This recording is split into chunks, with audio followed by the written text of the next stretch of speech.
రాష్ట్రంలో weather change అయింది. పలు జిల్లాల్లో వర్షం కురుస్తోంది. పలు చోట్ల చిరు జల్లులు పడుతున్నాయి. ఉరుములు మెరుపులతో కూడిన మోస్తరు నుంచి భారీ వర్షాలు పడే అవకాశం ఉందని వాతావరణ శాఖ హెచ్చరికలు జారీ చేసింది. పలు జిల్లాల్లో కూడా వర్షాలు కురుస్తున్నాయి. మరో 4 రోజులు వర్షాలుంటాయని వాతావరణ శాఖ అధికారులు తెలిపారు. 40 నుంచి 50 కిలోమీటర్ల వేగంతో ఈదురు గాలులు వీస్తాయని చెప్పారు. ఉరుములు మెరుపులతో కూడిన వర్షం కురిసే అవకాశం ఉందన్నారు. పలు చోట్ల వడగండ్ల వాన పడే ఛాన్స్ ఉందంటున్నారు.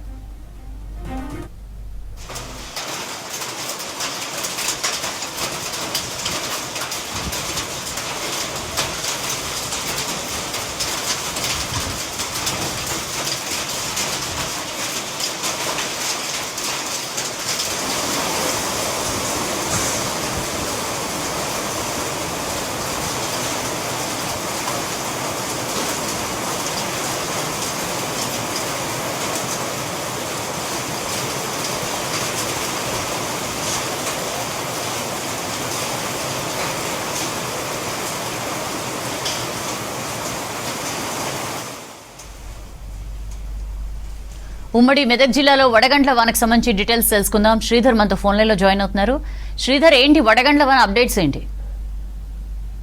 మెదక్ జిల్లాలో గత 2 రోజులుగా వడగళ్ల వానలు, అకాల వర్షం రైతుల్ని కావచ్చు, సాధారణ ప్రజలు కూడా తీవ్ర ఆందోళనకు గురి చేస్తుంది. ప్రత్యేకించి అయితే గత 15 రోజుల క్రితం కావచ్చు, ఇప్పుడు నిన్నటి నుంచి కురుస్తున్న ఈదురుగాలులతో కూడినటువంటి భారీ వర్షం కాకపోయినప్పటికీ మోస్తారు వర్షం పడుతున్నప్పటికీ రాళ్ల వాన, ఈదురుగాలు, భారీ ఈదురుగాలుల కారణంగా పంట చేలన్నీ కూడా నేల వాళ్తున్నటువంటి పరిస్థితిని, ప్రత్యేకించి ఇటు మొక్కజొన్న కావచ్చు, పొద్దుతిరుగుడు పంటలు ఇప్పుడు చేతికొచ్చే సమయంలో ఈ భారీ ఈదురుగాల కారణంగా అయితే పంటంతా నేల రాలుతుంది, పంటంతా నేల కొరుగుతున్నట్టు కూడా రైతులు ఆవేదన వ్యక్తం చేస్తున్నారు. ప్రత్యేకించి ఇటు ఉమ్మడి మెదక్ జిల్లాలో నిన్నంతా సిద్దిపేట జిల్లాలోని దుబ్బాక ప్రాంతంలో ఈదురుగాలతో ఉన్నటువంటి భారీ వర్షం కావచ్చు, రాళ్ల వాన పడింది. ఈ రోజు సంగారెడ్డి జిల్లాలో, సంగారెడ్డి నియోజకవర్గం కావచ్చు, ఇటు ఆందోళన నియోజకవర్గంలో ఎక్కువగా ఈ రోజు రాళ్ల వాన పడింది. మోస్తారు వర్షం పడ్డప్పటికీ భారీ సైజులో రాలండి. ఈ సంగారెడ్డి కావచ్చు, ఇటు కర్ణాటక సరిహద్దు ప్రాంతాలంటే కర్ణాటక మీదుగా ఇటు వస్తున్నటువంటి ఈదురుగాడులు కావచ్చు, ఇవన్నీ కూడా కర్ణాటక సరిహద్దు ప్రాంతాలంటే నారాయణఖేడ్ కావచ్చు, జైరాబాద్ ప్రాంతంలో భారీగా వర్షపాతం నమోదైంది. ఈ రోజు మరో 2 గంటలు ఉరుములు మెరుపులతో కూడినటువంటి ఈదురుగాలు కూడా వస్తున్నట్టు కూడా వాతావరణ శాఖ అధికారులు చెప్తున్నారు.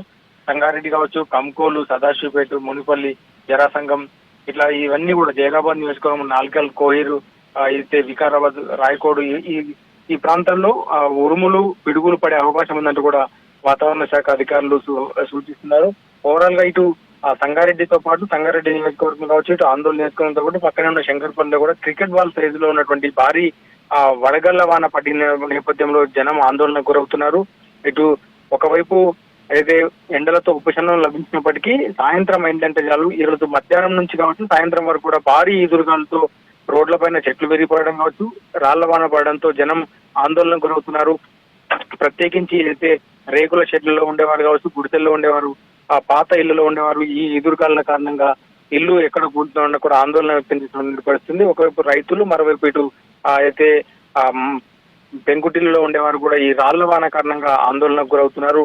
ఇంకో 2 రోజుల పాటు, ఇంకో 2-3 రోజుల పాటు ఇట్లాంటి వర్షాలు ఉన్న నేపథ్యంలో అప్రమత్తంగా ఉండాలని అధికారులు సూచిస్తున్న నేపథ్యంలో జనం అయితే ఆందోళనకు గురవుతున్నటువంటి పరిస్థితి. ఈ రోజు ఉదయం నుంచి చల్లటి వాతావరణం ఉన్నప్పటికీ మధ్యాహ్నం తర్వాత పలు చోట్ల రాళ్ల వాన పడింది. సాయంత్రం ఇప్పటికీ మెదక్, సిద్దిపేట జిల్లాలో ఈదురుగాలు మాత్రమే ఉన్నప్పటికీ సంగారెడ్డి జిల్లాలో మాత్రం ఒకవైపు రాళ్ల వాన, మరోవైపు ఈదురుగాలు జనాన్ని అయితే ఇబ్బందులు గురి చేస్తున్నాయి. సౌజన్య.